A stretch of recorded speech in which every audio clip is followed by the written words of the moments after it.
to the Earthborne Games podcast. I'm your host, Andres Carlson. Joining me, as always, is the Earthborne Games crew, creators of the second best co-op game, the second best solo game, and the second most innovative game of 2023, according to the users of Board Game Geek, Earthborne Rangers. I didn't see that you put that in there. Oh. We got a 5-player game today. Joining us is Maxine Newman. Hello. Welcome. How are you today? Doing okay. I had an appointment with my hairstylist, as everyone here knows. That was supposed to be right now, and got canceled. So I'm here. You're here. Yep. Your hair looks just fine, if you ask us. Thank you. looks lovely. And speaking of hair, we got Andrew Fisher, who decided on.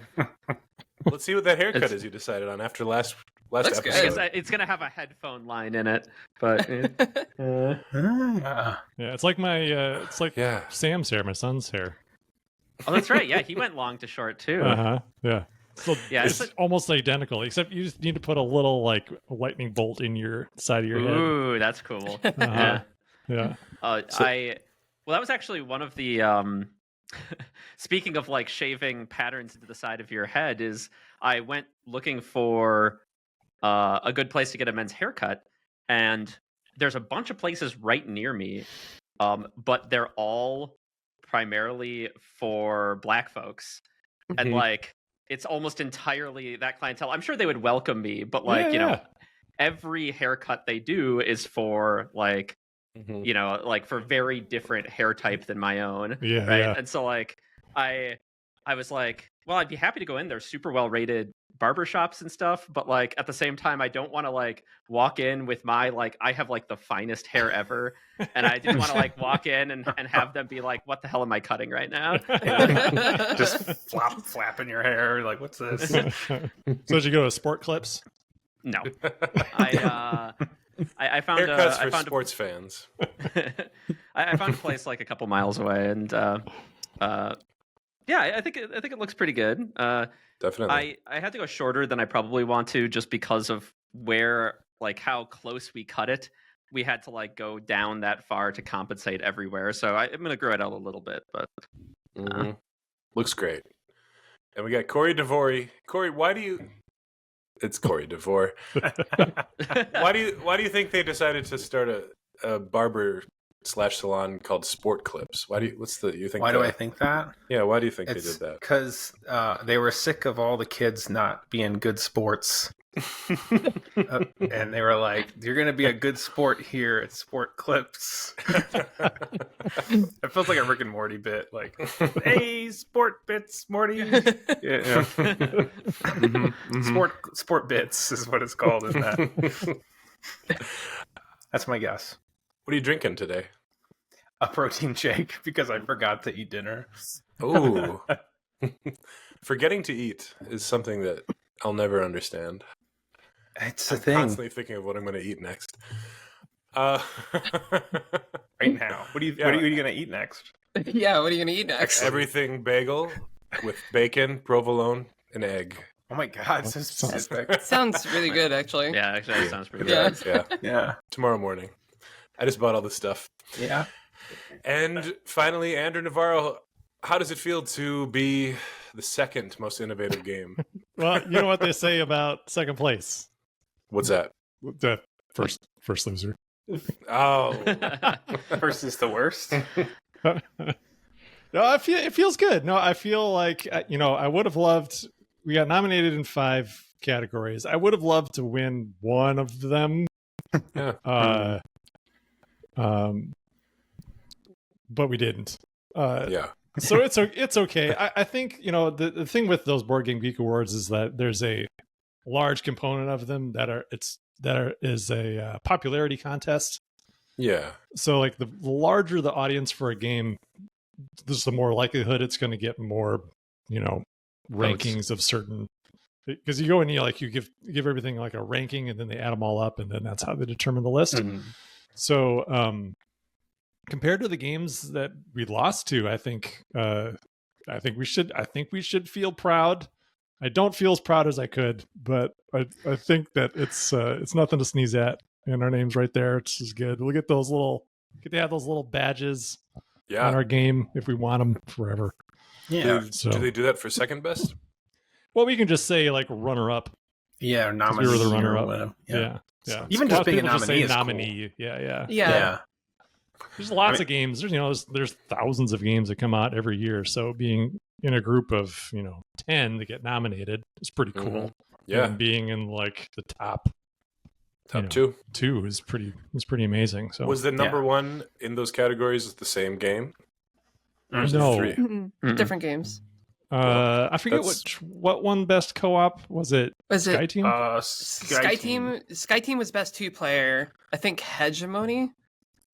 Is Hegemony co-op? I can't remember. I think that was I don't most remember. innovative. I think. Okay, I think you might. Yeah. Yeah. I don't know. Oh my gosh! But I know. Was that Legend of You? Was one of the best solo? Yeah, Legend of You. That one I think looks really cool. So I've been curious to play that game or try it out, and I think it's good that a solo only game won that category. It was Sky Team on co-op. They got both 2-player and co-op. All right, now that's just they didn't need both of those. They could have given us the co-op one. Mm-hmm. Sky Team's fun though. It's a pretty good game. I'm okay losing to Sky Team. That game is fun. Yeah. All right. I didn't play it. Sucks. Fine. I think you were sabotaged by that one person. Oh yeah, no, they fixed had a vendetta against you. They fixed those reviews, yeah. But who knows? Maybe somewhere they didn't do a very good job though because we came in second. So Sky Team, all that comes up is Sky Team Airline Alliance. Is that what it's called? I think so. This is some airline thing. I think it's some airline. I googled this the other day and I had the exact same thing. If you Google Sky Team board game, it comes up. Yeah. Do you have to put board game at the end of Earthborne? No, because we're awesome. That's some SEO right there. I mean, yeah, it's like the Playcast. I'm so glad that we thought of Playcast because no one, for some reason, has ever used the word Playcast. So really? If you search Playcast, is the only thing that comes up as our Playcast. That kind of blew my mind. Like, how is this not a word people have used already? Wow. That is crazy. I didn't know it was... I had no idea. We were so innovative. Trademark that. If you Google it, there's like an app called Playcast, but on YouTube specifically, it's like, I'm surprised. That's surprising. Well, now the cat's out of the bag. Now everyone's going to do it. Don't do it. Dear listener, do not do it. Thank you. Isn't it funny that we still use the word podcast? Yeah. Nobody uses iPods. Oh, yeah. That hadn't even occurred to me. Not gonna lie, I didn't actually realize it was called podcast because of iPods. Oh, man. Really? Yeah. Huh. I never listened to podcasts on my iPod, ironically. Neither did I. I did watch The Office. Realize that. Alrighty. Well, good to see you all. I'm excited to be here. And I'm extra excited for, I think, most people's favorite segment that they've missed for a while. Work updates. Work stories. I guess Work that should stories. be stories. Yeah. See, if it's been so long, I forgot what it was called. Work stories. Work stories. All right. People are jumping for joy at home. So what have you all been working on? Andrew wanted this segment back in, so he probably has some good stuff to say. Oh, I'm just excited because I finally finished writing the flavor text for Stewards of the Valley today. Ooh, so that was exciting to get that done. What's it taste like? There's a lot more than I expected. Hold on. I want you to answer my dumb question. Oh, sure, yeah. What is the flavor of your text? Delicious. It's delicious isn't the flavor. It's not a flavor. Okay, it's the quality of a flavor. It's kind of like it's kind of like a curry. Ooh, spicy. Some cumin in there, some paprika, some cayenne. It's a complex flavor. Yeah. Yeah. Uh-huh. But like, I'm just describing the curry that I like. Yeah, it was cool to it was more text than I expected, and it took longer than I expected, but it was fun, and I did it, and it's done, which is awesome. We're also getting very, very close to getting done with the artwork. Wow. Like we're in the home stretch, and we're at this point now where pretty much Evan's just all the art that's being done right now is being done by Evan. It's been months and months since we've had anything done by a contractor. So it's just him and me just going back and forth on art like forever, and then him getting closer to the end, then us adding a couple more pieces, and then maybe a couple more. But Can I ask you a question? Yeah, I'm full of them today. This one's actually smart. Not smart, but not dumb either. When you conceived Earthborne and hired Evan, was there a time at all when he was going to be the sole artist on the game, or no? not really. No. Okay. It's too much. It's Yeah. too much art. Yeah. Yeah, that would take so long. Yeah. I think- I don't know if the scope changed or something, but Yeah, I think on a board game he could be the sole artist for sure. But yeah, Definitely. a game like this, it's too much. But it was always the plan for him to set the look and feel of it, and then communicate that to artists and find Yeah. artists that fit within that style. cool. But yeah, it was a idea I had. Like I always wanted to work with Evan, but I originally was just thinking on bringing him on for graphic design until I saw how amazing his art was, and then I immediately was just like, well, I just want to do what Chip Theory does. Because Chip Theory has like an artist that has been with them forever, Mhm. and he's just so prolific and so integral to their brand. I wanted to do the same thing with Evan with Earthborne. So That's cool. he's great. I love working with him. He's awesome. He is. He is. Hi, Evan. He's not listening to this. Is that it, Andrew? I think that's pretty much it. We got another pretty awesome review from a YouTube channel called No Pun Included. Efka and that channel has already talked about us a lot on various podcasts and other content on his channel, and he finally released a pretty long review, and it was very positive. And he's usually a pretty critical guy, so it was very positive, especially for like one of their reviews, and even in his criticism, I felt that he was complimentary, so it was nice. Cool. Yeah, watching their reaction over since they got the game has been like a roller coaster because they've talked about it several different times, and like the first 2 playthroughs they had, like Elaine hated it. I mean, maybe hated. That's a strong word. but she did not like the game, and so like they talked about it a bit on the podcast, and Andrew and I were like, "Well, we're never getting a no pun included review." But then Efka kept bringing it up, and then he said and then he was like, "I can't stop thinking about it. I'm going to keep playing it." And then then we heard oh, Elaine and I are midway through a campaign, and we're like, "Oh, they're back in." So Yeah. and then the review came out, and they think it's really interesting. To Andrew's point, I think they leveled some fair criticisms, and but even in the criticisms were very complimentary.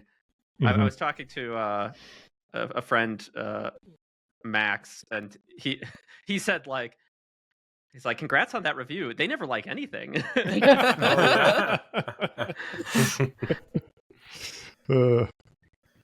Should we transition into your work stories, Fisher? Oh, sure. As Andrew said, we're kind of home stretching on the expansion stuff. We're just we wrapped up another full playthrough of the campaign, and we're just implementing stuff and getting all the final rules cards laid out. And now that we know the exact dimensions of rules sheets, adjusting stuff so that it all fits. It's all kind of the components that haven't needed to be in their final form for any playtesting. Rules are rules, but we just need to get them kind of in the format for that. So it's been a lot of crossing T's, dotting I's, and getting everything ready here. But we're barreling towards the finish line, which is exciting. But it is also a lot of work and a lot of random, maybe not unfun tasks, but slightly rote tasks, as you're kind of doing lots of little file management things. Yeah. Mhm. I finally updated all of our quotes, all of our bill of materials sheets, so we can get updated quotes. That was fun. Yay. That had been weighing on me for months. But we really couldn't do a final one until recently, once we figured out what our final card counts were anyway. So it's not like I wouldn't have had to update them again anyway. But yeah, I felt pretty good to get that done too. Yeah, we're pretty much done with Moments on the Path. Also, worth noting, we're in testing for that right now. So that's pretty cool. That ended up being what 34 cards in total. Yep. Yes. Yep. Yeah. So I think we can say here, I think for the first time, like everything that's in that set, in that product now, it's like 16 above ground moments, 16 underground moments, and then a couple of features that are put into play by those moments. Mhm. Yeah, I'm very pleased with two them. dividers, right? And two Yes. dividers, that's right. And two I was dividers. making the Right. component list the other day, so I Yep. remember. Exactly. Yeah. How about you, Corey? A lot of my stuff's like, reactionary marketing-y things. We sent out some stuff to some retailers this week. And then besides that, I've been trying to just stay focused on, as Chub Frog lovingly calls it, Corey game. Puzzling some of the theme stuff for that. So, but I'm feeling good about it. I was struggling a bit to like picture some of the changes in the theme in my mind, and I finally had some breakthroughs yesterday and the day before. So I'm like, I can see it, which feels good, because for a while I was just like, how come I keep just banging my head against paper and like I can't picture things, I know, it's right. You'd think paper doesn't hurt. It's usually sitting on wood. Yeah, so I'm So making progress. what do people know about Corey game? Corey game? What do people know? It's a card What game. What have we said about it? We've said a couple things about it. It's Yeah, a I've card said game. it's a card game. It's a competitive game. Yeah, I think we It's said that. awesome. Mm-hmm. It's good at multiplayer. Yeah, Mm-hmm. I think that's pretty much all we've said to this Yeah, I point. think that's the extent that's the of what we extent. said. Yeah, I still Yeah. haven't played it. I know. know. I keep wanting to play it, and then I'm like, I gotta do this thing. I keep meaning to do beers, but you're out of town and you're sick for being out of town. Yeah, Maybe and next week. then I was sick, and then I continued being sick, and then I was sick forever. Hey, can I be included when you guys do that? Yeah. Yeah, absolutely. I would love to. Let's do it. Maxine, what have you been doing? I don't have too much to add. I think Fisher and Andrew kind of tackled everything that includes what I've been working on. But yeah, we finished our playthrough of the Legacy campaign, which was really fun, and mostly just been like implementing a lot of the notes that we had from that playthrough, reworking a couple quests here and there, that kind of thing. And then this. Oh, sorry. Go ahead. Well, I was just going to say, like, there's only so many people that can be in the files simultaneously. So, it like one person. right, one person. So, whenever there's like a line to get into those files, I'm still working on that 1-day mission on the side as well, which is basically done at this point. Just needs some testing. I was saying you're concepting some stuff too, some future stuff. Oh yeah. Definitely a lot of future content that is being conceptualized. Yeah, like, Mhm. I don't know how much we can say. I think at this point all we could say is it's going to be really cool. There's a lot of it. I reviewed it last week. I Mhm. think, or was it this week? Last week. I think it was last week. Okay. Anyway, I finally Yeah. reviewed it. It was awesome. So yeah, I think people are going to be really stoked. Yeah, there's some super. There's one thing in particular that I can't I can't divulge, but is like, oh man, if we can pull this one thing off, I'm going to be so excited. Awesome. Hey, that was good. Oh wait, my work stories. Yeah, what have you been doing? Yeah, what are your work stories? We're going on a couple field trips coming up. Anywhere cool? It's true. We're going to a Twins game and the zoo. Nice. My union just authorized a strike, and then the Minneapolis Public Schools gave us what we wanted. So I'm going to be making $5 more an hour next year. Oh, congratulations! Whoa. Nice. Congrats. That's cool. Good stuff. It'll That's just awesome. maybe keep up with inflation. Maybe. Just a Yeah. little bit. And we might have donuts in the break room tomorrow. So Dang. Wow. Sweet. Man, Union Donuts. Donuts. That's almost as good as the raise. If you add the donuts, you do keep up with inflation. Right, yeah. That's yeah. right. It's another 50 cents. How much is a donut these days? That's like, still how many 50 donuts cents. an hour can you eat? That Yeah. depends on whether you get them from Glam Doll, which is like a block away from me. Mhm. Yeah. Then you'll really that keep up way. with inflation. Yeah. Yeah, Baker's Wife. I think there's still 50 cents each. Oh, I've heard the name. Oh, it's a good one. Classic. Okay. Well, we have something special tonight. We heard from a lot of folks who enjoyed our retrospective of the Fallout board game from last episode. And this team has worked on a lot of other games. So for the next few episodes, we're going to do a regular segment talking about different games these guys have worked on. And this week, we were going to talk about Alfred Hitchcock, Little Cuddly Guy. But since Evan couldn't Excuse be me? here, do we explain? Do we explain? Is Maxine not aware of this? I have never heard this in my life. What? Look at the acronym of that. What I just said: Alfred Hitchcock, Little Cuddly Guy. What could that also be? Oh, an acronym? okay. Yeah. No, I gotcha. It's a long-running gag. That was like a title of an episode of a podcast. I don't know how. I think I just inserted that. Yeah, you 'Cause read the acronym. We had the acronym, and then you guessed what it was based on the acronym, and 'Cause that was Anders your had never your heard of it. guess. Gotcha. Anders Harrelson.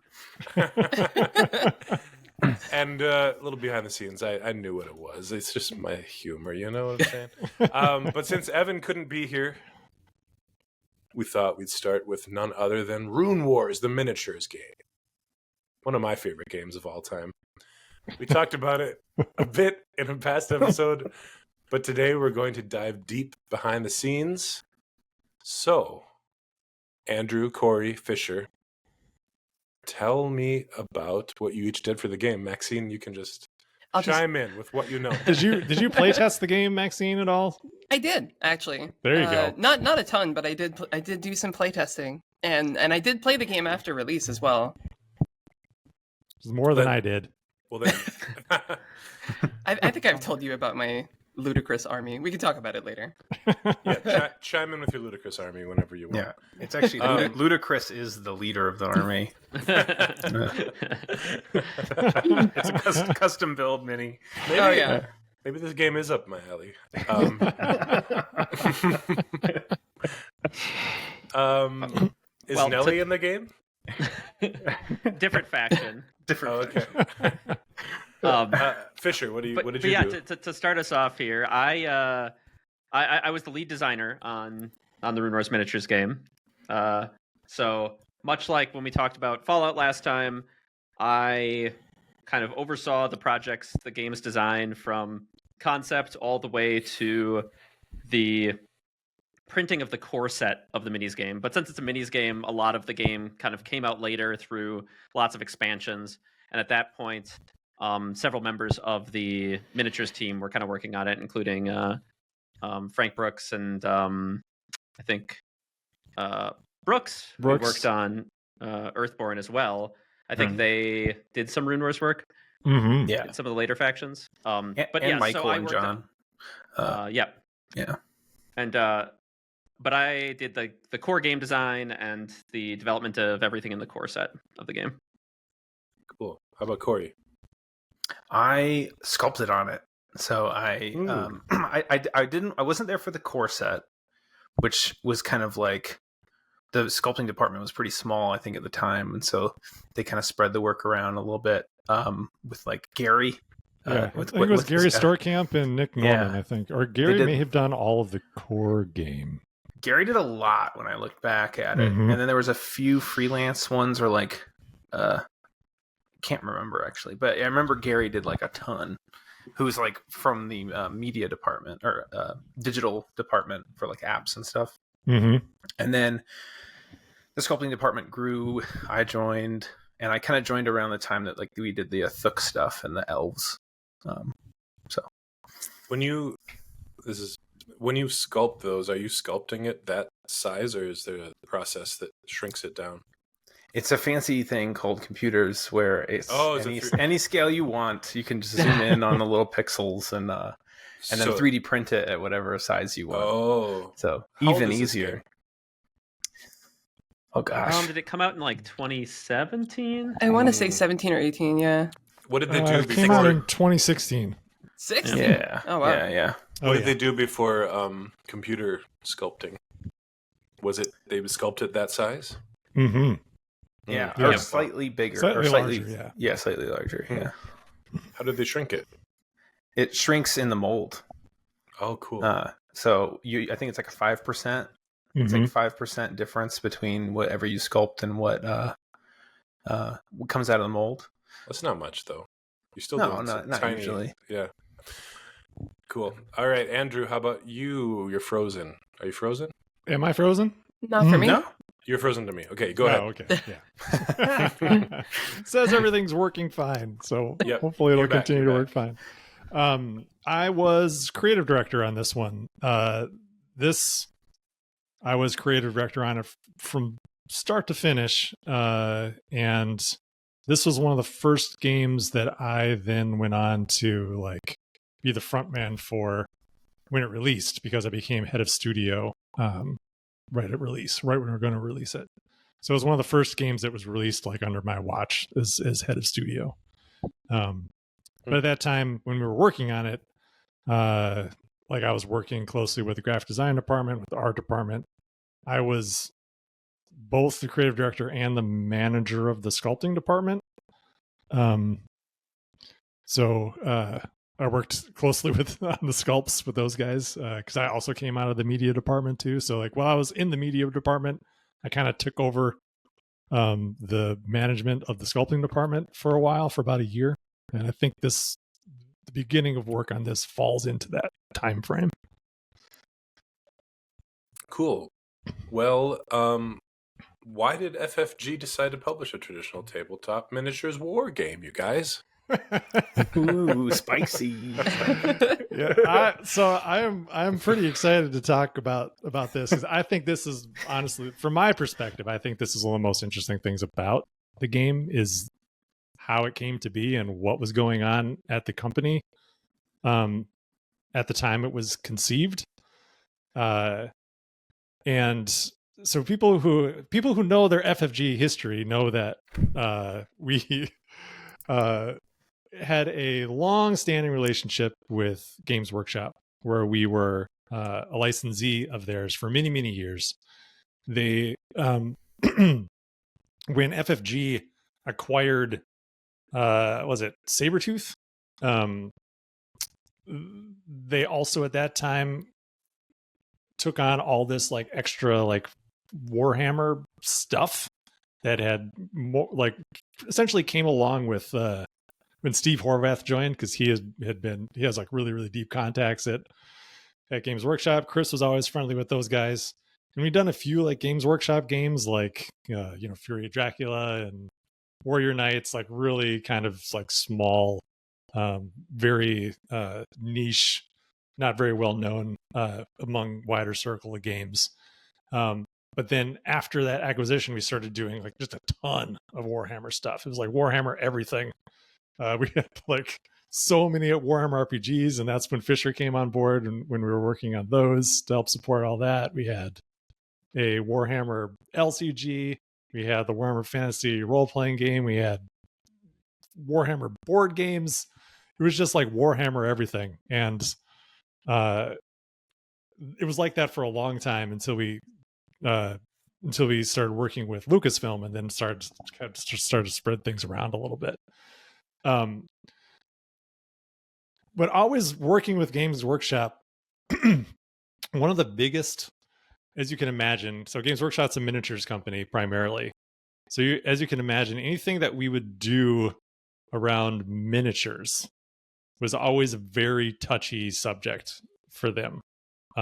We made lots and lots of concessions on the board games we made to make the figures within those games as non-miniature like as possible.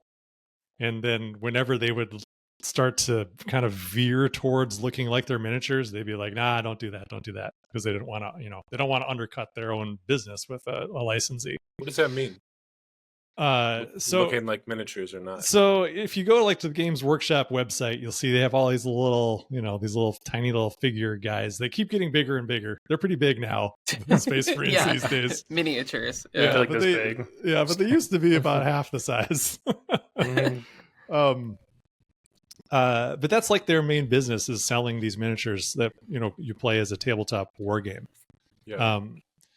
So whenever we do a board game product, like a lot of the stuff that we were trying to do at FFG was trying to push more for our plastic pieces to look more like miniatures from like a miniature war game, like higher detailed, just better looking, larger, more complex poses, more depth and interest. And over the years, we kept getting better and better and better and better. Especially when we went to digital sculpting. And then once we got to digital sculpting, we could really do things that looked, at least from a prototype form, looked a lot like Games Workshop's minis. So I remember like when we worked on like Forbidden Stars, that game has these little flags that represent the armies. But originally we had done like these tiny little Space Marines.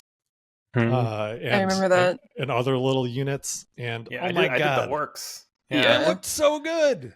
They looked awesome. They looked so good. And they were so small. But then when we went to get them approved, they were like, nah, you can't do that. Well, we had talked about doing it, and they were cool with it until they saw them, and they're like, no, we take it back. It was so frustrating. It was I remember from my perspective, and keep in mind, this is all stuff from my perspective. So this is all stuff that I remember. There are certainly other people that can contribute to this story besides me, who could give it more context and depth. But from my experience, like I saw that as like that felt like a big moment in our relationship with Games Workshop, was us working on Forbidden Stars and the frustration that caused at multiple levels of the creative process of at the studio. And I felt like, I don't know what was going on at that time. If it was just like Games Workshop, they were kind of going through a tumultuous period or what. But this was like in the years right before they had this pretty much a big like blow up at their executive level. It got rid of a bunch of people, changed the guard, totally changed their marketing strategies, a lot of stuff for the better that really bolstered their brand in the years since. But prior to that this was like right before we started working on Runewars. And at that same time, our license agreement with Games Workshop was also under negotiation. So I think a lot of things kind of converged at the moment right before Runewars came out, because our relationship with Games Workshop kind of soured, and we weren't able to, or we didn't renew our license agreement with them. And like I don't remember if it was exactly at that moment or right before, or right after, when they decided to cancel Warhammer Fantasy Battles, which was their rank and file miniatures war game, and then relaunch it with Age of Sigmar as a skirmish level, or a more like Warhammer 40k style miniatures war game. I don't remember if it was like that was exactly the same time or right after, but I distinctly remember like the decision to make the Runewars Miniatures game. The conversations in the room were about Games Workshop abandoning that market, and that we thought that maybe we could come in and help and fill it. So those were the basics. We were working on version of a Games Workshop board game, a very popular Games Workshop board game that we were trying to get the rights to that we ultimately did not. That Fisher was working on. I was working on the contract for that one. Again, trying to write wording into the contract that allowed us to make a certain type of miniature that did not compete with Games Workshop's miniatures. I think I know what you're talking about because I think I've seen the sculpts. Yeah, for this. It was so difficult to do, and it's like trying to define style. And anyway, I don't know how successful my wording was because obviously we didn't end up going forward with the agreement. But that board game was what you were working on, Fisher. And when you say I was working on it, I had been working on it for like 6 months. It was mostly done. Oh gosh. That game still exists on a hard drive somewhere, probably. I don't have it, but it still exists. We were also working on what would eventually become New Angeles, which was what was it called, Hive City? What was it called? I forget. Oh, no, it took was place in a Hive City. I think it was like Primaris or something. This is before the Primaris Marines. Or Secondus. It was like named after one of the hives. Like I think it might have been the Hive City from Necromunda. Yeah, okay. Do you remember the Christmas tree? Sense. No. Do you remember what the board for that game looked like? Yeah, no, because that was my pitch. Yeah. that was like when I was first creative director, and I was like, here's a crazy idea. What if we did a vertical board? That's cool. Like that idea at its core was awesome, right? Because it worked really well for the Hive City. But like it was super awkward in practice, and it did kind of look like a Christmas tree. I mean, Hive Cities look like Christmas trees. Yeah, they do kind of. Yeah. Let's be honest. Yeah, but I was always bummed. Like even when we pivoted that system over into Android, I was like 3D bored. Like I thought It's fun. Yeah. Man, yeah. I was gonna It say didn't that. bring anything mechanically, but it was just cool. Yeah, it was a cool idea. Yeah. I was going to say that Forbidden Stars drama. I remember that because that was the first time I ever did freelance for Fantasy Flight. And I did some ships. I did the orc sculpt that eventually. And I remember like when all of a sudden it just stopped and they're like, we're not doing any more models. I was like, I felt bad. I was like, did I do a good job? And then it turned out it was like, no, they just didn't. It was like, the drama of the minis thing turned into a whole thing. And well, they let us do the other ones though. Like that was the thing, was like they still let us do the ships. So let's do every other piece ships, except and the like little dudes. the little orc truck mech thing. Yep. But then it's just all flags for the units. I did the Hive City, which did look like a Christmas tree in the end. That was a long time ago. Yeah, it was wild. like 10 years ago, easily. That's crazy. Yeah. Corey was 18 years old. I was probably like 19 years old. Really? Oh my God. I'm not kidding. Yeah. Yeah. It was over 10 years ago. I remember because I applied for an art director job at 19, and Andrew's like, you should cook a little bit.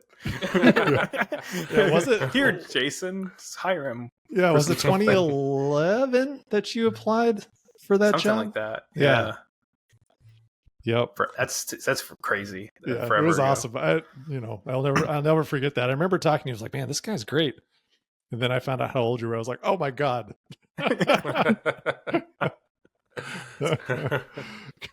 Call me in a couple of years. So when you sorry, go ahead, Anders. When you started working on the design, what were the goals? I like how you really read that one. That's a really shut up and sit down delivery right there. They've been doing that lately, where they just read from the script. It's kind of a gag.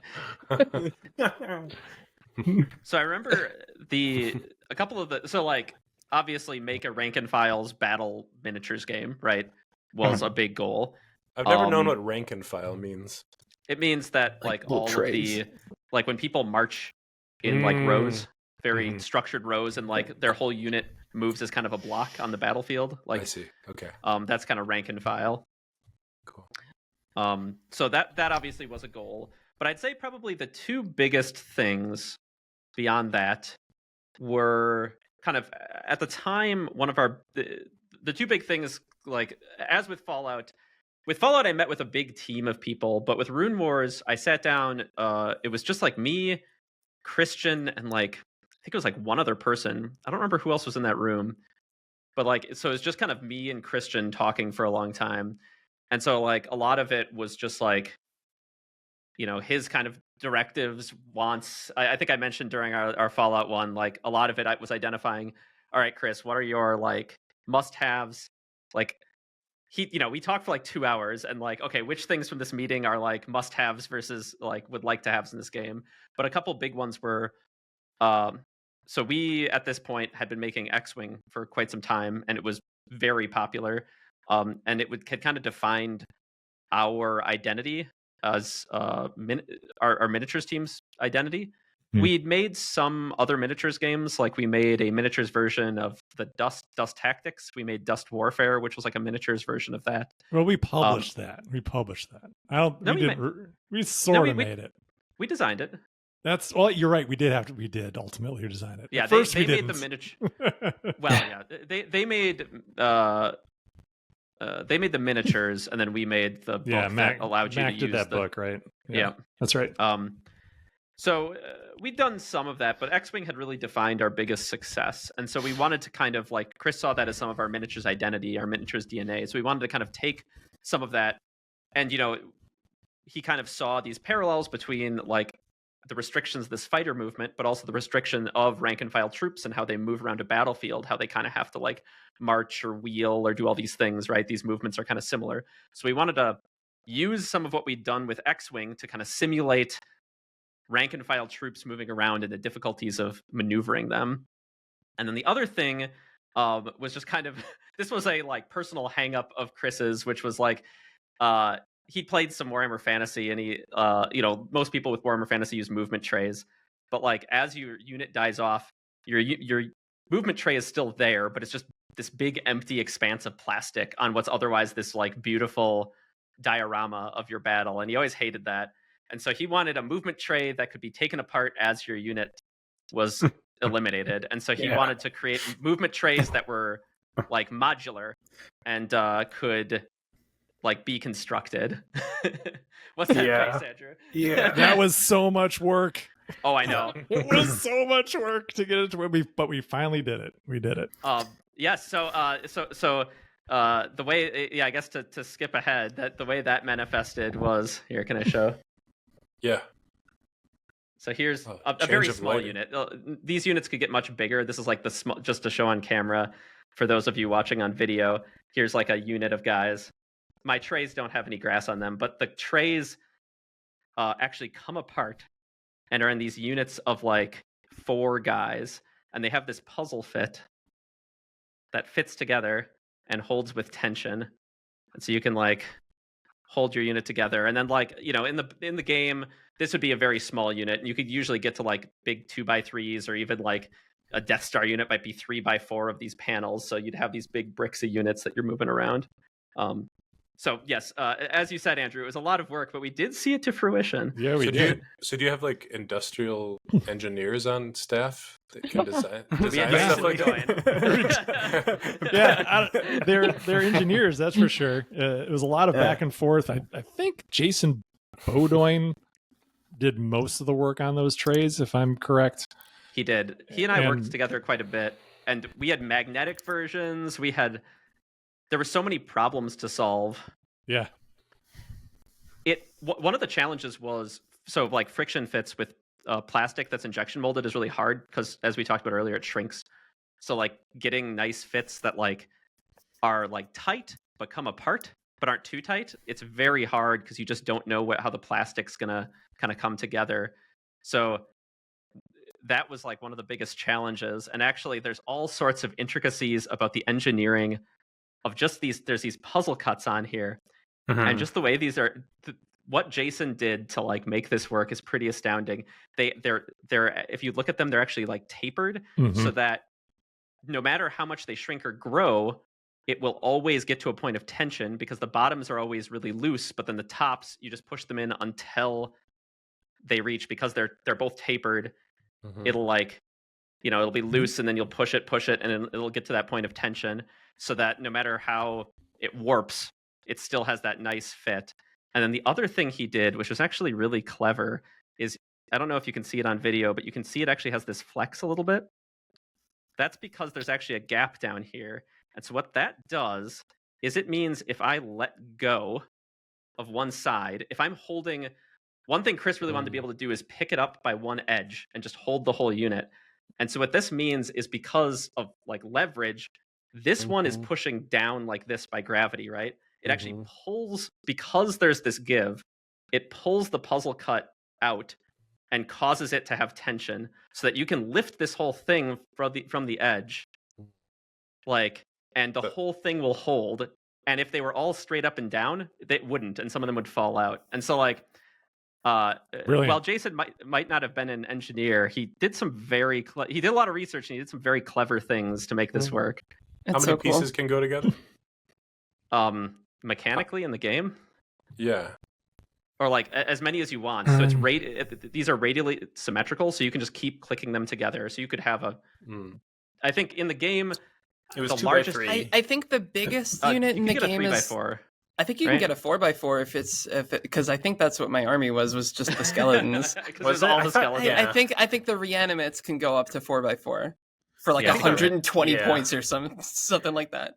when we get to the terrain, I think that speaks to it. I think you can go higher, but it's like the terrain only fits like a 2x like a 6, like a 2x3. I think was the biggest terrain size or whatever. It's a whole thing that we'll sure. But yeah, those were the 2 big goals. Oh, yeah, go ahead, Anders. I want to see how many of those you can put together and still pick up with one hand. Get up with one corner. Yeah, one corner. Well, I don't have too many here. Work on that. 1 by 10. Yeah, it's just this long. Those were the main goals when we started. So you work on that as Corey tells us about the work you did on the miniatures. You did them in a computer. Is that what it's called? Yeah, I don't know if you've ever heard of one. A computer. Never heard of one. Yeah, so when I started, I actually at Fantasy Flight, because I did freelance beforehand, but then I started as a 3D print technician, which I started like right kind of after the release of this, when the support waves were just kind of getting made. So like all the like more all the like that like the second set of factions, the Athuk and the elves, as well as some of the support models for the Wykar and the what's the human faction called? Dakan. Dakan. Thank you. And yeah, so when I started, I was just 3D printing all the time. That was like my life. And 3D printing like masters that would get like cleaned up perfectly and sent to the factory for drop casting, because they would essentially use the minis we sent them to make resins, which would then be used for making the molds. And then eventually I was doing a lot of sculpting on the game. I just kind of like, my job was weird. It was like I started off as just printing stuff, and then very quickly it was like, well, we have a lot of sculpting that needs done, and not all of it do we have time to like freelance out, so I did a ton of like edits to models, especially. So I did a lot of work on the Athuk and Elves stuff, and eventually sculpted from scratch a bunch of stuff like the Obscenes, which were like these really giant like Athuk models, and then, which I don't have on me. That's the bummer. I don't have. Pause. Oh man. Oh my goodness. How many is that? What is that? That's a lot. 12. I think at about 12, I'm getting nervous that the teeth are gonna just start popping. Ooh, Yeah. Okay, Yeah, so well, Jason did good work here, and the beauty of it is, because of the angle, as soon as I set them down, one hand, I don't even have to touch it; they just come apart.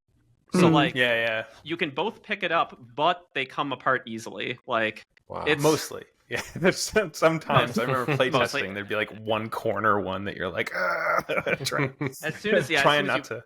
And if you paint the teeth, it's over. Yeah. Dude, if you bump if you're like trying to get one tray and you like wiggle the whole table, but for the most part, it was pretty dang impressive. Anyway, sorry, Corey. Continue. Oh no. And then eventually I became actually the sculpting lead of the Fantasy Flight sculpting team near the end of Runewars. I think a little bit after there was this model called Beastmaster Thuktar, which is like on this big lizard dragon thing, and he had these crazy whips, and it was like this parting problem because the scope of the model was just so big, and it had to fit the expansions had to fit these really small molds, and so we had to really like figure out how to make this thing in like just a few parts. And I remember spending like an hour in an office with a couple people just like on a whiteboard trying to figure out if you look at the dragon's head from the side and you do this thing and you merge these bits and that bit. So it was a lot of fun. I actually I was really bummed when we kind of weren't working on it as much, because I was really excited that we had like an internal IP to sculpt on, and make just kind of up stuff, Mm-hmm. We would get like drawings from Taylor Ingverson, who I think is at WotC now. Mm-hmm. And he would have all these really awesome pieces of concept art, and it just was really fun to kind of like talk to him about something, maybe change something, or go talk to the people developing it at the time and figure out what this thing should look like. It was really fun. Yeah, I agree. Like I felt the same way as you, Corey. Like I really enjoyed having that IP that we owned, that we could do whatever we wanted to with, because all the other sculpting we did was pretty much for Lucasfilm, with X-Wing and Armada, and then eventually we started working on Legion. Shortly after Runewars launched, we were already working on Legion. Yeah, and the relationship between the art department and the sculpting department, with having Taylor there, was like a dream come true for me, because it felt like I've talked before, how much I admire Games Workshop. That's one of the things I really admired about going there, was seeing how the concept and the art teams interacted with the sculpting team, and how that creativity just kind of fed itself, and it was all just kind of this cool little group of creativity. And I was really excited to nurture that in the FFG departments. But then we weren't able to do Runewars for that long. I felt like we worked on it forever, but it was maybe like ultimately 2-ish years of work before it was shut down. But we had some really big plans for it. I was really excited. We had like more factions we were going to do. Was it the Dragonkin? The dragon. Mm-hmm. Yeah, they were actually. I remember whole thing in design. Yeah. Yeah, we'd done a fair amount of work on them, design wise, both from an art and design perspective. And I forget what the other faction was. We were talking about maybe doing dwarves or something. Yeah, I think it was the dwarves. Yeah. That would have been cool. But yeah, I think this is one of those games that I think from our perspective, I remember being really just incredibly proud of us for being able to put out as many products as we did at launch, which I think was like 10 or 12 or something miniature SKUs. Mm-hmm. And then we were going to follow that up with the additional factions like every few months or whatever. And like all the work that went into making those, like especially because we hadn't really done anything like a traditional tabletop miniatures game. Like you said, Fisher, we worked on Dust, but really that was Dust Studios doing the majority of the miniatures work. Like we did stuff with their packaging and helped tidy stuff up, but they were doing all that photography and all that stuff. Oh yeah, they did all of the mini stuff, right? We were just co-opting the Dust miniatures to make a tabletop miniatures game. Yeah. So this was the first time that we, had to do any of this stuff ourselves. And so we were learning how to do miniatures photography, trying to figure out how to make it look best on a box, trying to reconcile FFG's reputation as a board game company with a miniatures company. So we had this kind of very X-Wing style like product, but it's almost like a board game expansion was each miniatures product, because it had cards and all sorts of and punch board and all sorts of stuff in it. It wasn't just a box full of miniatures like you'd get from like a Games Workshop. I remember like being really excited about everything we were releasing and really proud of us for being able to make it happen. But I remember like the feedback we got from players was like, there's not enough. Like we need more units. There's just not enough choices. And in retrospect, when you look back on it and think, okay, I can see how a customer can just, come to that conclusion. Because if you compare it to any other miniatures game that's currently on the market, like there's hardly any choices.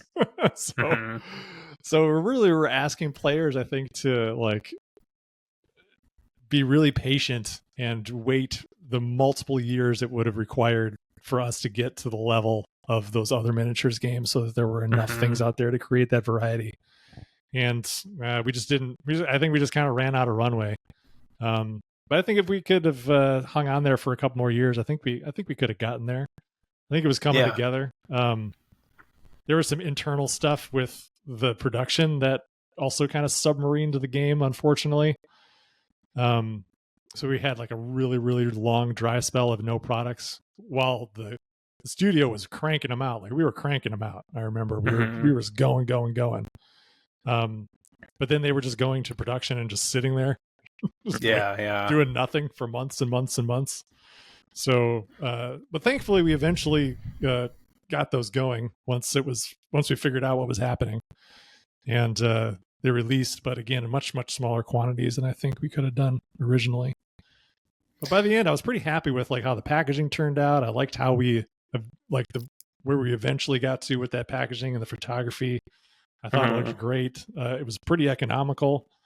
The sculpts got better and better. And, if we were still making Rune Wars at the time we did Descent Legends of the Dark, like you can only imagine how cool those miniatures would get when we started doing the hard plastic. Yeah. I still think the Rune Wars minis are like some of the best minis that ever got done at FFG. Like, they're I'm so happy good with them. Yeah. I really like them. Like the goal our goal in the first round of them was to try to make miniatures that had a lot of detail to paint, but didn't have such fine detail that it was like too difficult. Yeah.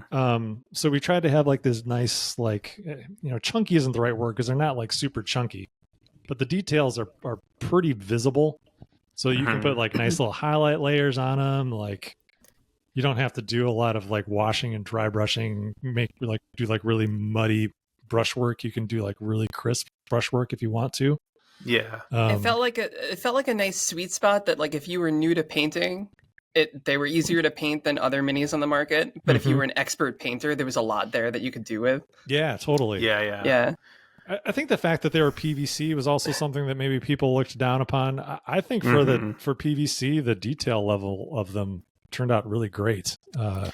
Oh yeah, and I think honestly the detail isn't necessarily a problem of PVC as much as like I remember too with even Legion, like just the way we were parting stuff. We were constantly trying to do like 2-part models because some of that was, I think Christian was really like, these got to be for baby mini gamers, like only babies got to make these. And it was like, so you ended up having these like, these pieces of plastic that had like 2 slides on them in the molds, which means they don't have like good pressure, and then like they don't get super sharp, and there's mold lines everywhere, and even later on in Legion we would part stuff more like here's a head, here's arms, and it would just immediately sharpen stuff because you had less slides, more projection.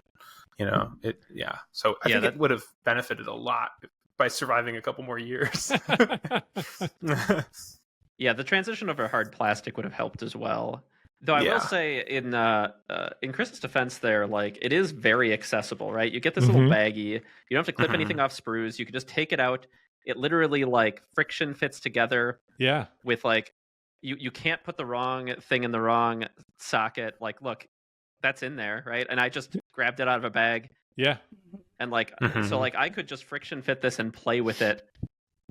I could buy this off the shelf, friction fit my stuff, and play that same day. I mean, it would take forever to friction fit all the little guys, but I think the thing was like, at least from my perspective, like looking outward, because I was like At one point, it was just me and Rob and Bexley were like the last people left in the sculpting department. Me and Rob Brancer, who's now at Games Workshop, and shout out to him because we used to play test Rune Wars and sculpt all of it. We were both just excited about it all the time.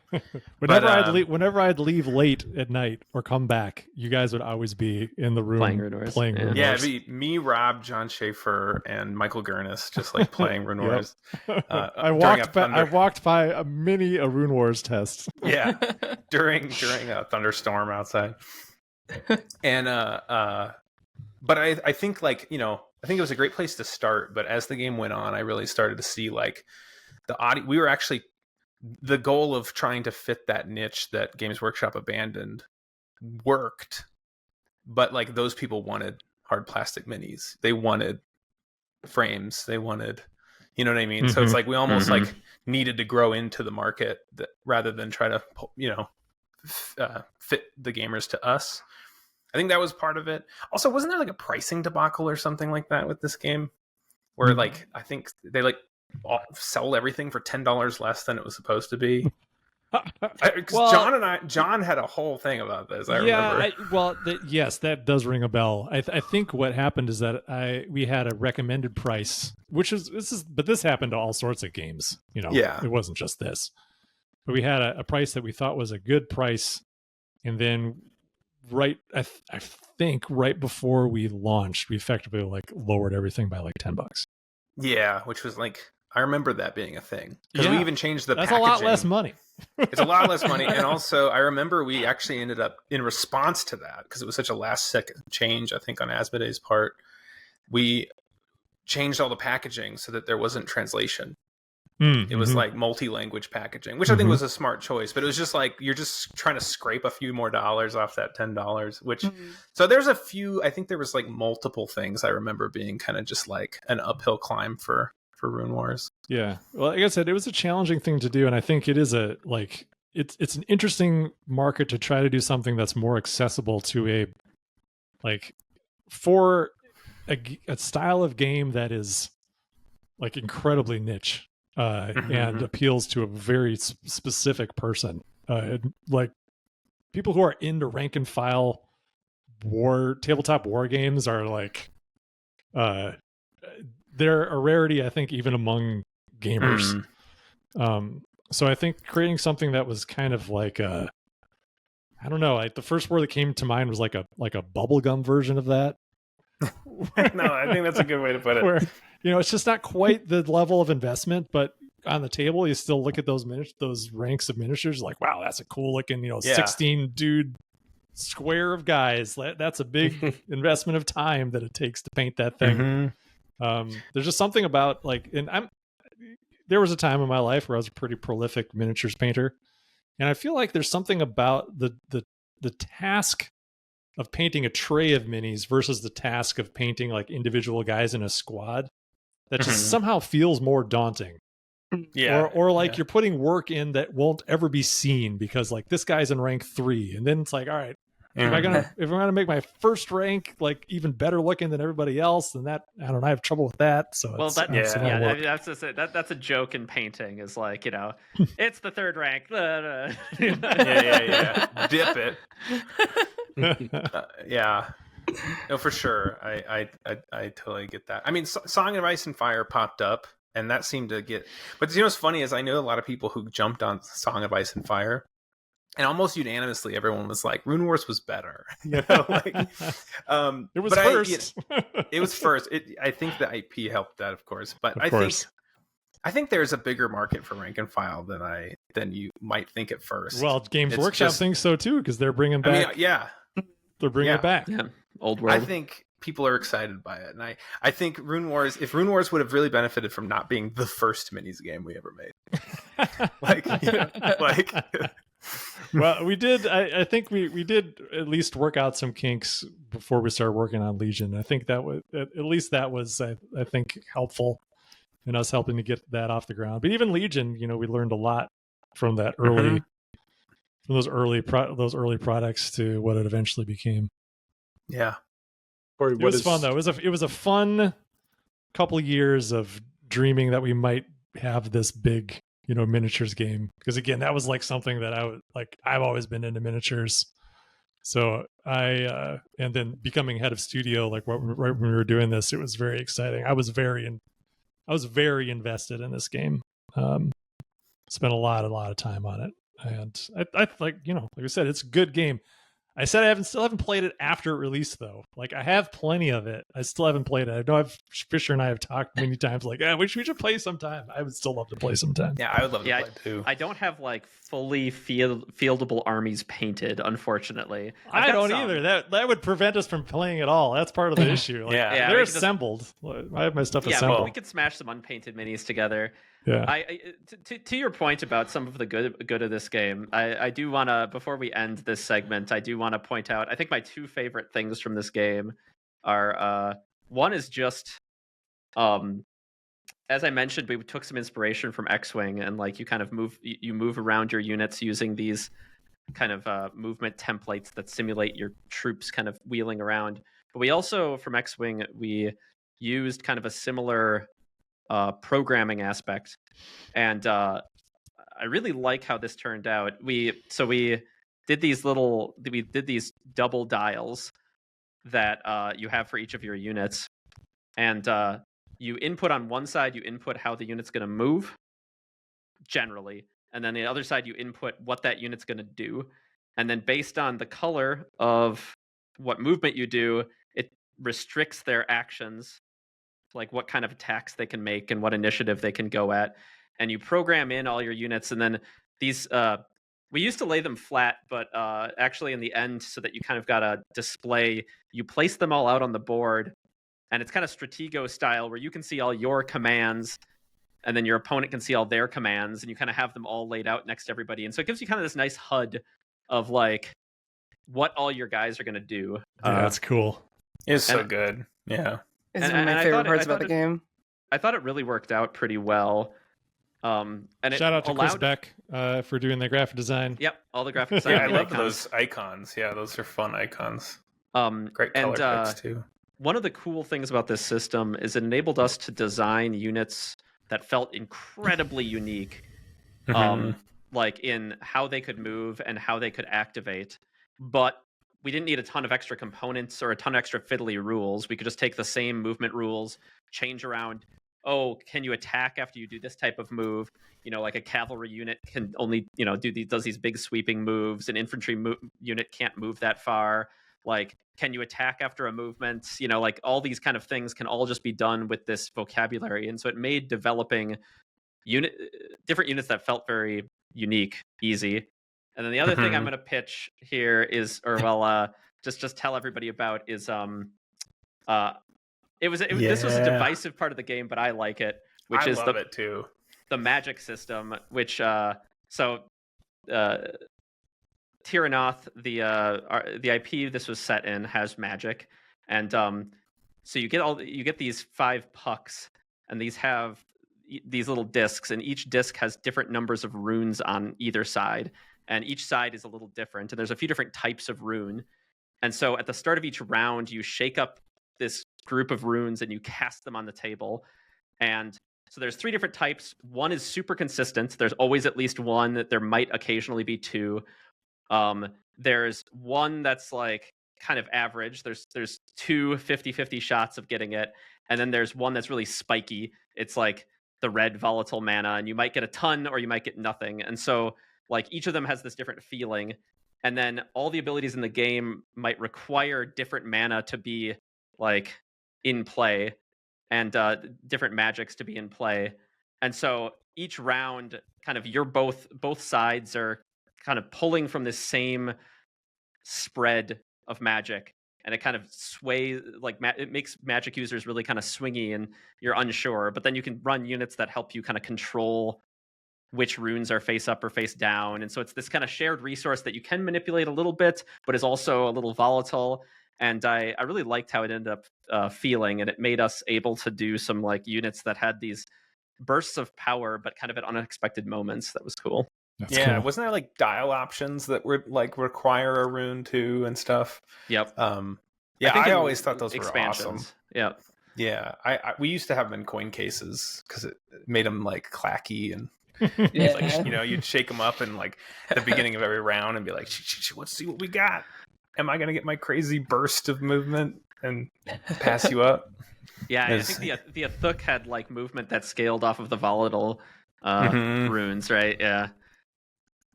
Yeah, man. What a fun game. Alrighty, fun game, he says. You can get it on Amazon.com, but I think we're all too old to play the game, you guys. The official... I mean, how many months old are you guys? Because on the official How many months? page, it says Runewars Miniature Game. This is the title. Runewars Miniature Game Core Set for 156 months to 180 months. What? Yeah, I just think that What? that is the name of the product at Amazon. I just googled this while I'm What? That's What does So you have that to- mean? So you have that to be how sounds many legitimate. You have to be between 13 and 15 to play this game. That's the sweet well. spot. Yeah, I was gonna say. I'm 13 at heart. Yeah, aren't we all? Yeah, it's right in the title there on the Fantasy Flight Game Store. Wow. Wow. Yeah, we are too old. We might choke on something. How many months are we? Anybody want to calculate that? Oh, jeez. No, I thank mean, you. I would I don't rather wanna not. reveal my I would age. rather not. I'm in the 3 to 400 range 2K? of yeah. Oh, Wow, boy. you're old. Yeah. 2,000 months. 1,000 months I old. think Andre might be dead. 2,000. Yeah.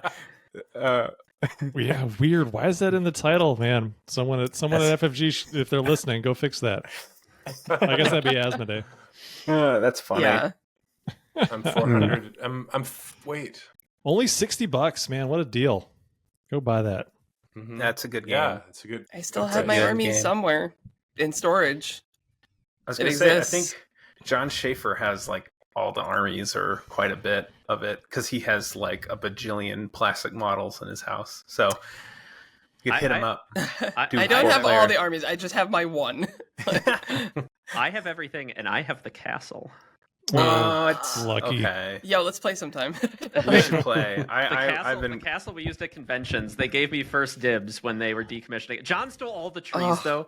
All the actual useful things. John like snagged them before I could get them. I was kind of mad at him about that.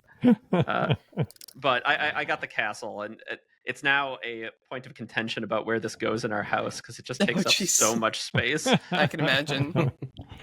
Well, I won't be playing the game because I'm too old. But if anybody has a recommendation for a game for someone who's 495 months old, let me know. Boy, do I have the game for you. It's called Earthborne Rangers. We have some listener questions too. I don't know if we can do them all, or we're getting long on time here. That's true. Well, we can start the first one. I'll go Highlight. through and I'll de-highlight the ones we won't do. Okay, Chub Frog, highlight. the famous Chub Frog, says a curiosity I've come across. In almost every game I've looked at online discussion of, the general opinion is usually that the rulebook is bad. In some cases, I agree, but this usually seems to be the general consensus, even when I think the rulebook is good. Does anyone know which games might be widely considered to have great rulebooks? Is Chubfrog referring to Earthborne? No, I think just in general. Everybody Yeah. hates the Like, Rulebook. everyone has different thoughts on how a rulebook should be laid out, so every Yeah. rulebook is bad to someone. I see. Mm-hmm. You know? I do think FFG started like when we started doing the learn to play and rules reference. I do think we hit on something with that I'm surprised more people don't do, because we kind of like appealed to both the two extremes, right? With that. That being said, like I don't know if there's any universally beloved rule book. I know I- one. I don't What's think so. Uno. There you Well, go. I was just gonna say a lot of the ones I can think of where I'm like this, I can't come up with a flaw for this. They're simpler games, right? Yeah. Where they can spend a bunch of time presenting things really visually and very straightforward. Yeah. Acquire, I'm biased. I really like Acquire, but You do. like Acquire's rulebook is very clean and easy to understand, but it's also a very simple game relative to your average Euro or Ameritrash game. I do think that Jaws of the Lion does a that's a good very one. good job at making an incredibly complex game approachable and learnable in a very nice way. Do you think your opinion is skewed because you already knew how to play Gloomhaven before you read that rule book?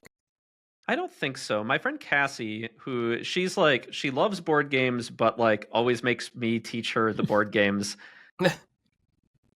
played Jaws of the Lion without me there. So that is like, all right. And so I don't know. I was impressed by the rule book, and my friend's testimonial means that I vouch for that one somewhat. I also I tend to I really like Vlada rule books. Well, not everyone, but like Galaxy Truckers rule book, while that game has a lot going on, is very fun and presentable. I think that's like, there's a couple of Vlada games that do a pretty good job of it when the translation's good. Yeah, I feel like, from my perspective, one of the rule books that always jumped out to me is like, I really liked that rule book.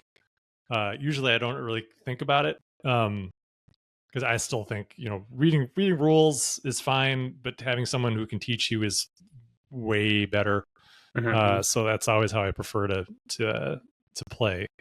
But yeah, I often end up being the person who has to read the rules and teach everyone to play, so I don't get that a ton in my life anymore.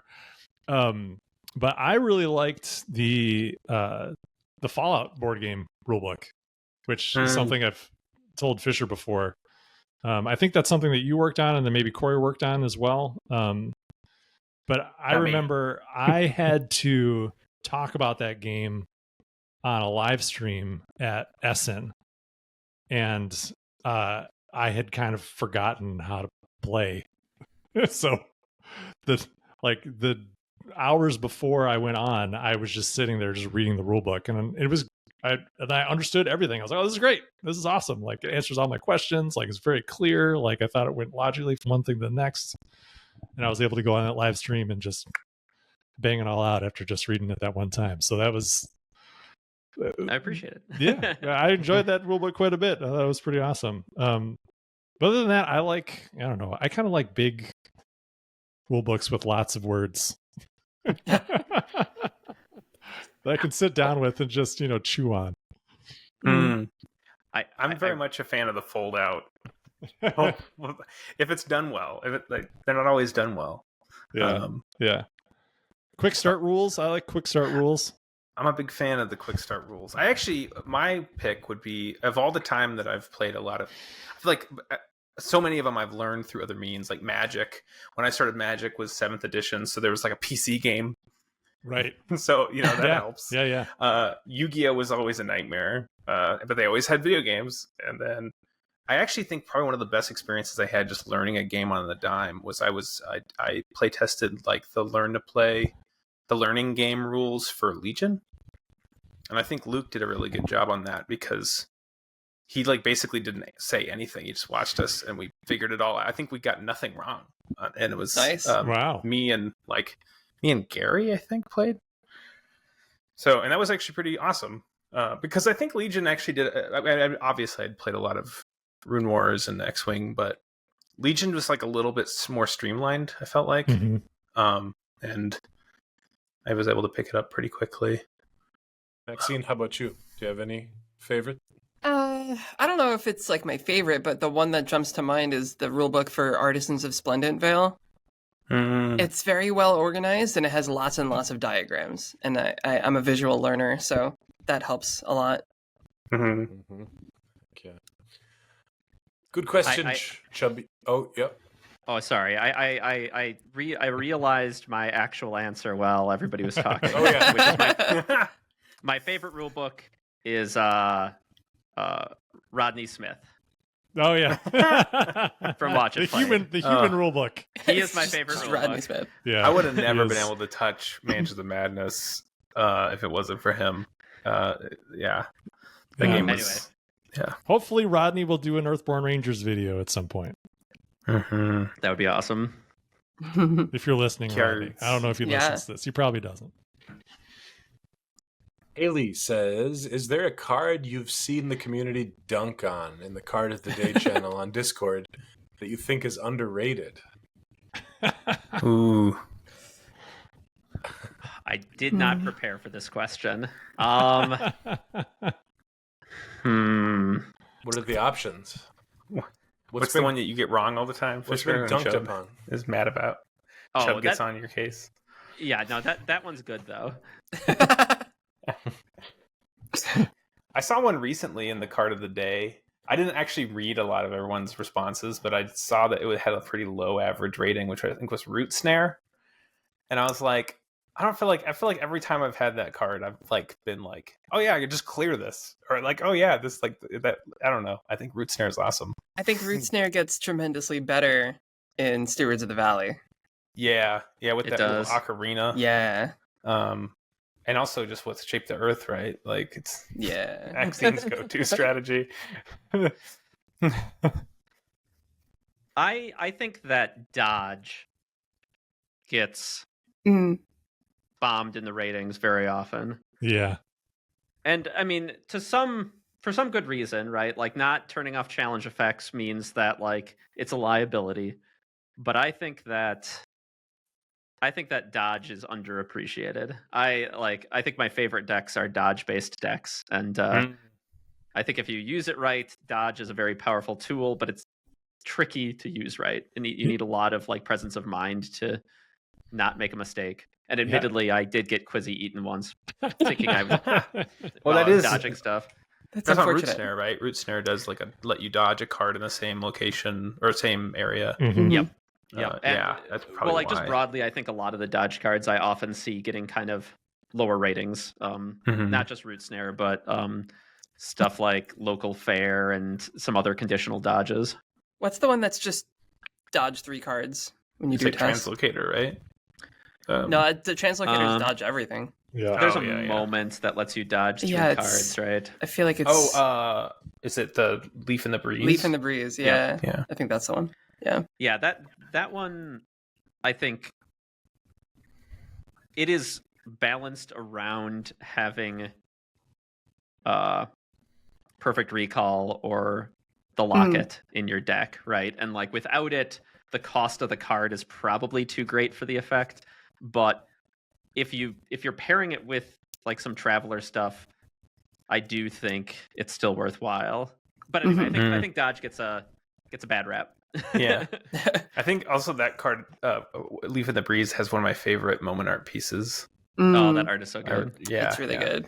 Last one, Forwarded by Nature. I actually like want to find a really good use for that. I feel like everyone's like the Do Harm one. I think that's a cool. Partly the art is awesome, and I'm like, I want this card to be great. But it's like usually the cost is a little high, right? It's like a 3 fitness. I think. Yeah. Some of the 3 aspect requirement cards got a little overcosted in the end. Card games. Yeah, that's what happens. Luckily, there's a lot of other cards you can play with.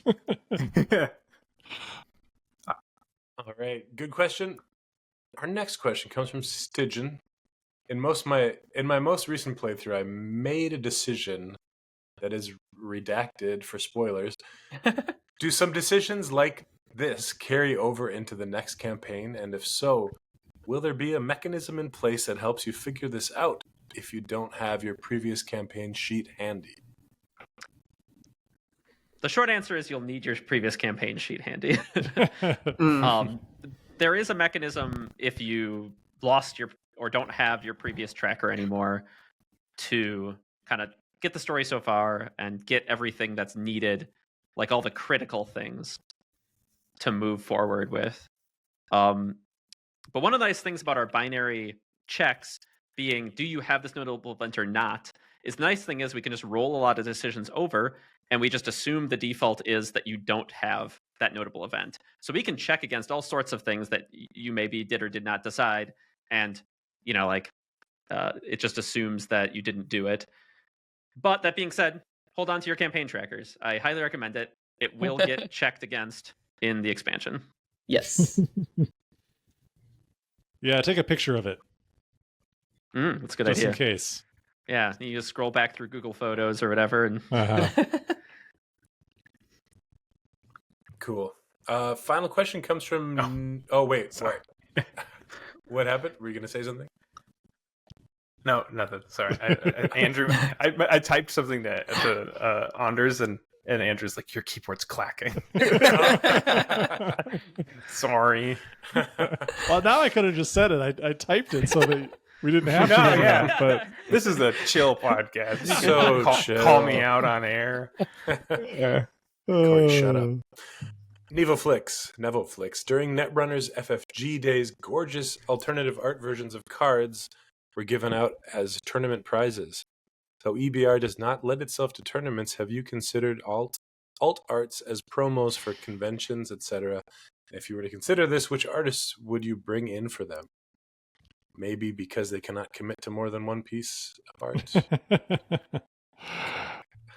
Well, I think this is an interesting question. I feel like alternate art cards are the providence of large art departments in big budgets.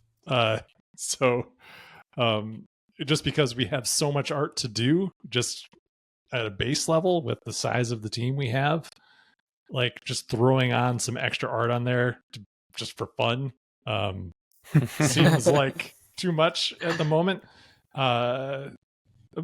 And I think part of it, like, also, I think this question is interesting because I don't necessarily have an answer for it. And it'd be interesting to get Evan's perspective on this as well.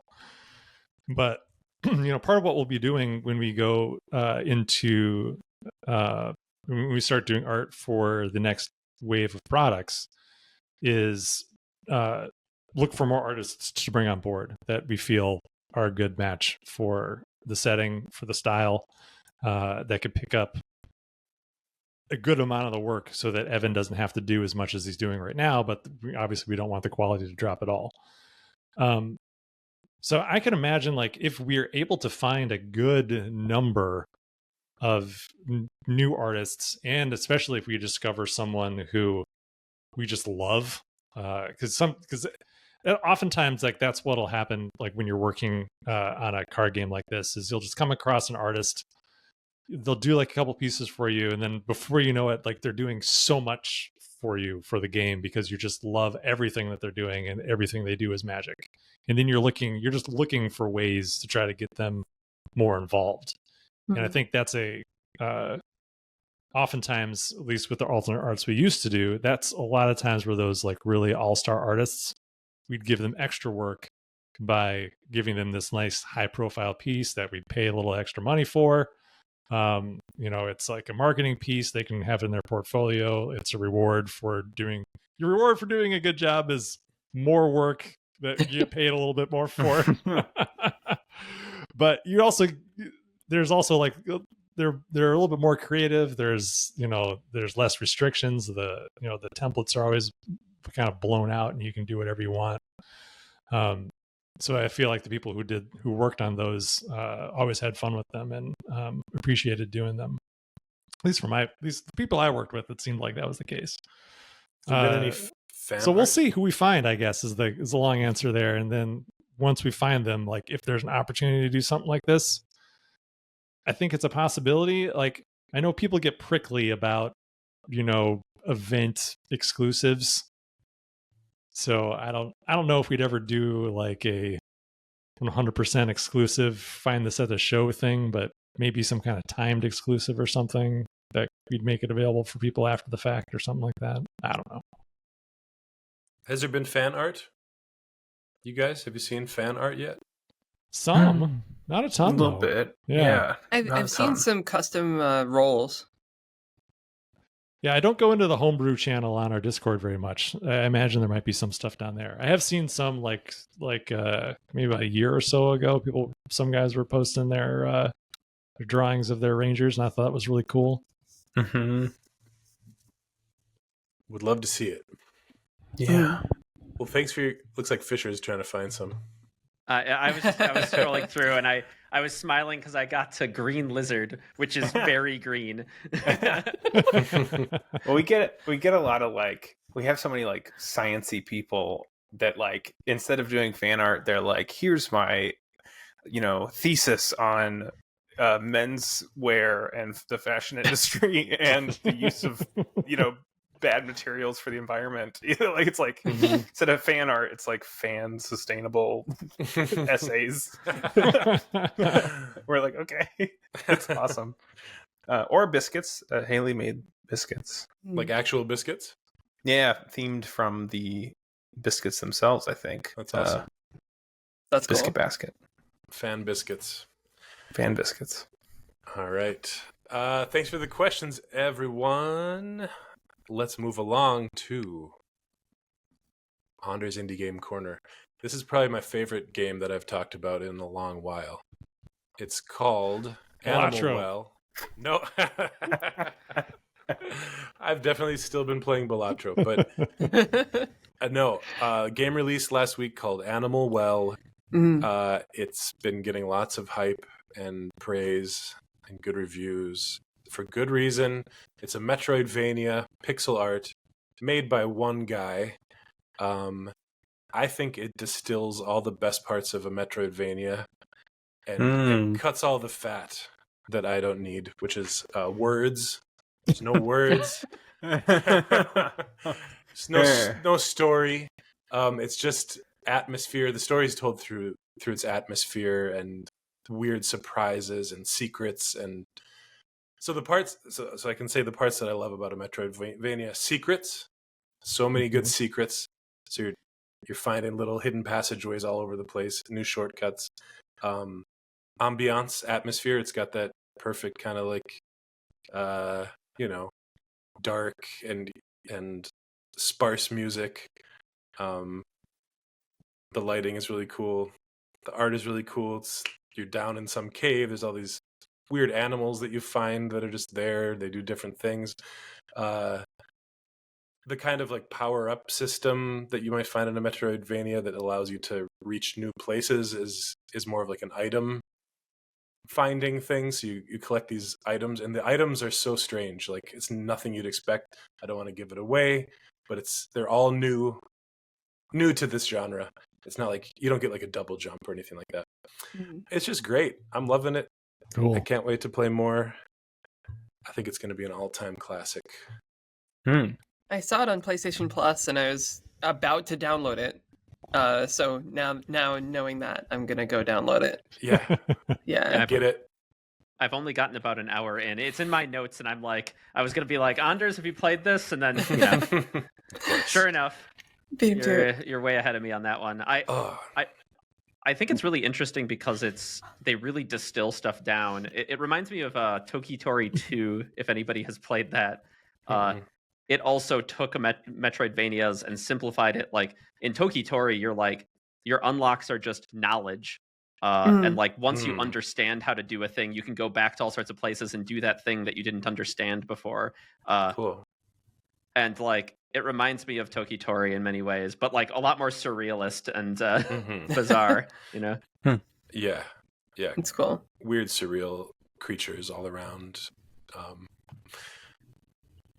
Go play it, everyone. Who wants to talk next? Maxine, I haven't heard from you enough. Sure. I've been playing a lot of Hades 2 in my spare time because obviously I've been playing a lot of Hades 2. I have been waiting for this game since Hades 1 was announced. That's how much I love these games. Hades was one of my favorite games of all time, and this does not disappoint. Yeah. It's really good. Is it in early access or is it? Yes, it is currently in early access, but when Hades 1 was in early access, they only had 2 regions and just like a couple weapons, and that's it. This is early access, but it's basically done. Like, it's only missing a couple things. It has more content than Hades 1 did upon completion. Hades 2 already has more than that. Like, it's awesome. I wasn't expecting that. I was expecting it to have just a couple zones, I'd play it for a little bit and then I'd wait for the next patch, but I'm still playing it. I've been playing it for, I don't know, 20, 30 hours now, and I'm like not even close to seeing everything that there is to see. It's great. Feels a bit harder, I found. at first. Yes anyway. and no. Like the boons are much more powerful, but everything else is also like harder at the same time. So it's like, especially when you spoilers, but when you go up, that area is harder. Yeah. I It's love good. Hades as well, and I played some of Hades too, and then I refunded it so I could buy Animal Well. And then I was like, I'm just gonna wait till it's Boo. Yeah, just wait till it's out. yeah. I'm gonna wait till Boo. I was like, I'll just wait till it's done. I'll wait till it's That's out of fair. early Well, that- access. That was gonna be my question for Maxine. Maxine, do you think should the average Hades enjoyer play Hades 2 now, or wait until the full game? So like, if it was what I expected it to be in just a couple zones, I would say yeah, go for it. Wait for it. Like that's okay. Like that makes sense. But it's already got so much content in it. Like all it's really missing is like the very end. And it's going to take so long to get to the very end anyway. Like, I noticed it seemed like it was missing. I noticed it seemed like it was missing maybe some art assets. There's a couple art assets, yeah. That's like one of their typical things that they have these placeholder like just silhouetted person in a robe. And it's especially funny because one of them is Narcissus. So it's like he's like, I'm so beautiful, and you're like, you're literally placeholder art, buddy. Like, They should just leave that one. it's so funny. Mm-hmm. Cool. I'm excited to play that. Yeah, it's really good. In order of my screen, Fisher. How about you? Oh yeah. Well, I downloaded Animal Well. Haven't played much yet though. I've been busy. This whole having a baby thing. Yeah. Oh yeah. Eats up a bit of that old gaming time. Yeah, yeah. But I've started diving into it a little bit. The other kind of notable thing from here, on the topic of our rank and file miniatures games, is I did check out some Old World, which is the return of Warhammer Fantasy. I haven't played a whole game yet. We played a couple rounds, but we didn't have.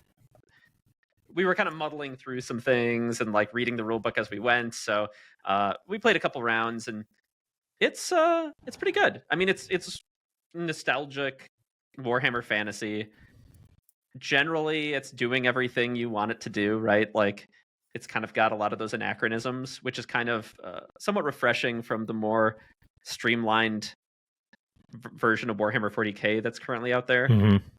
I think one of my main criticisms, one, it's just a heavy game. It takes a while. We didn't get through it all. And then the other thing is that I kind of miss their magic system is a lot more akin to just like the cast deny of like Warhammer 40k than like some later versions, editions of Warhammer Fantasy before it was canceled had these kind of nuanced magic systems where you created a pool of dice based on your stuff, and they were kind of this limited resource, and so you had to decide how to spend them, and you had like dispel dice, and you had to decide how to use those, and like it was very interesting decisions, right? And I miss that. I think I always liked how much depth that brought to the magic system, and it's kind of back to just a like yes or no. But otherwise, if you have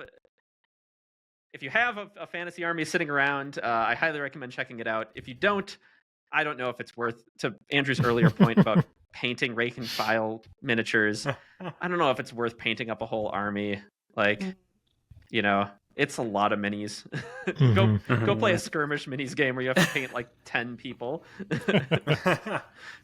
But I had fun. Sweet. Nice. Play Animal Well, you two, and talk to me next week. Okay. Will do. Corey, what have you been doing? Enjoying? Yeah. I have mostly been playing more Go. I'm getting deep in the well. There's like a local Go club that I found that I'm gonna start going. Oh, sweet. Go club. Do you have a rating yet? On like apps, like on the cute little phone app that I like to play, Bodic Pop. I'm 10K, I think 10Q or whatever it is. So not very like high, but I've been really enjoying that. I've been just playing a lot. I mean, not a lot. I don't play a ton of games, surprisingly, but I find it's so nice to be able to just like play a bunch of correspondence games. So like, you know, I have like a day to make a move, and so I'll have like a backlog of like 5 games going, and I can go and just like, here's a move and here's a move, you know, when I find time. And then, yeah, so I don't know. I got so into it that I started reading the manga series Hikaru no Go. I love that. Yeah. I love And this. I I love this for you. Yeah, no, I went like real far into it. I got like it's like actually really good. It's really good. Yeah, but it's got that day in the life kind of manga vibe where it's not like we're like powerful ninjas, you know, like or whatever. Or like Yu-Gi-Oh, where it's like there's the shadow realm you could get banished to, or whatever. It's like way more grounded. And like I think it was the first ever woman created shonen series. By Yumi. Maybe I might be wrong on that. But I'm not sure about that, but it's definitely a prominent one for sure. yeah, specifically in Shonen Jump, I think. Specifically in Shonen Jump, that might be true. But I might be wrong on that too. But anyways, it's the writing is so good. Like the character relationships were really well done. So anyways, I got really into that, and I like got really invested. So I got really deep in this Go thing. Other than that, the only other thing I played, but I uninstalled it because I don't want to get too distracted, is Yu-Gi-Oh! Rush Duels on the Duel Links app has maximum summoning now, and I went and explored the new box sets. I had enough free gems to open enough packs to get enough cards. What does maximum summoning mean? Rush Duel is like a smaller version of the current game, and I think it's superior. I think it's great. And it's just like there's 3 slots for your monsters, right? And maximum summoning is like a monster that's 3 different cards that can be summoned on their own, but you can summon them together, and it makes like one art piece. And yes. When you play, and when you play them on the board, like the app like smashes them together. That's and cool. they have like they're like one big monster that like you can't have any other monsters, and they have like different trigger effects, and it's really silly, but it's kind of a fun combo. Yu-Gi-Oh is just a cooking game. You just like making just constant combos forever. It's fun. Andrew, Yes. what you been doing? I don't think I've been doing very much. I feel like I've been working a lot, and over the weekends too. So I've just been kind of vegetating in the evening, watching things on my iPad, and I watched the Planet of the Apes movies. The new ones? No, all of them? not because that new one's out, Kingdom of the Planet of the Apes, which is a terrible title. Such a long title. It's so bad. Kingdom of the Planet of the Apes. Yeah. I can't keep track of which one is which. Like, I love I the thought new they'd ones, already by done the way. this one. Yeah. Yeah. Exactly. I did too. So anyway, that movie's out. So Planet of the Apes is on my mind, and I'd watched the original kind of reboot of this trilogy, not the Mark Wahlberg one. That I saw The that Tim in the theater. Burton. That was Oh, bad. yeah. That was a bad movie. Yeah. Tim Burton, right? It's Yeah, it oh is. god. Well, Tim Burton. His later movies so bad. Yeah. Early movies amazing. Later movies awful. Yeah. But I watched Rise of the Planet of the Apes, which is I thought it was a really cool movie. It was really affecting and kind of and depressing and moving, and I would never watch it again, but I enjoyed it. Mhm. And then they had 2 more after that I just had never gotten to, because like, oh, the main character's the ape. It's like I don't know if I can get in a movie where your main character's an ape. But it's played by Andy Serkis, who play Gollum in Lord of the Rings. And man, he's so good. He's so good. He is so good. You can see him in that character, which I think is a testament to his acting. Not that and also the design of him. They kept his. It's like they kept his eyes. Mm. But those movies are all right. They're not amazing, but I thought they were pretty good for a movie where the main characters are monkeys. You can relate to it pretty well, and you kind of it does really good at suspending your disbelief because the animation and the detail level of those models is just off the charts. It's so good. They look so good, especially like on an iPad, you know. Maybe on an iPad, like on a bigger screen where like you could see maybe more of the details, but when it's like nice and small, you know. Yeah, Christopher Nolan's just like, you got to see it on an iPad. It's the only way to watch. That's right. But that's you know, if there's anything notable I've done outside of work lately, it's watched Planet of the Apes. That's fun. I like that. I love those movies. I think they're better than just fine. Yeah, I have a friend who really loves them. He's like a cinephile. Have you seen them, Corey? I have not. I've not seen them. The most recent like big Hollywood franchise that like I know it's not at all similar, but like that I just binged all of them for some silly reason was I watched all the Now You See Me movies, which was like a nightmare, but I couldn't look away. Strange. There should be more of those. It's a good premise. It's a stupid premise. I love it. The one thing I will contribute to this digression is that it was a total missed opportunity that the second movie wasn't called Now You Don't. No, I totally I think about that a lot actually. Oh man, that would have been great. Now You Don't. Yeah, Mark Ruffalo is the best thing about that second one because he never gets to just be like a cool cop guy. He always has to be like some dad guy, you know. Like, you know, like, he never gets to just be like, I'm a, you know, I don't know. What's wrong with being some dad guy, Corey? Yeah. No, He I gets mean to be like the Hulk. Yeah, no, he played that famous dad, the Hulk. he's in so many like romantic comedies and stuff too. I don't know. He doesn't get to be Iron Man. He gets to turn into a green thing and then walk off set. You know, Sure, yeah, that's fair. Well, that about does it, everybody. I think that's a good note to end on. I don't know. We're gonna turn green and walk off set. Thanks for joining us. I think this is one of our best episodes. Feels that way to me. Oh man. Anyone agree? I mean, Sure. it's the episode I spoke the least, so probably. Oh, I'm in this one, so I can't think it was the best one. I thought it was a rollicking good time. Yeah, there was are at good. least It was like good. 40 episodes where you've talked less, Maxine, because you weren't on. That's fair. very true. Very true. Well, thanks for joining us, Maxine, anyway, and Corey, and we'll see you again. And bye-bye now. Bye. Bye. Bye-bye. Bye-bye.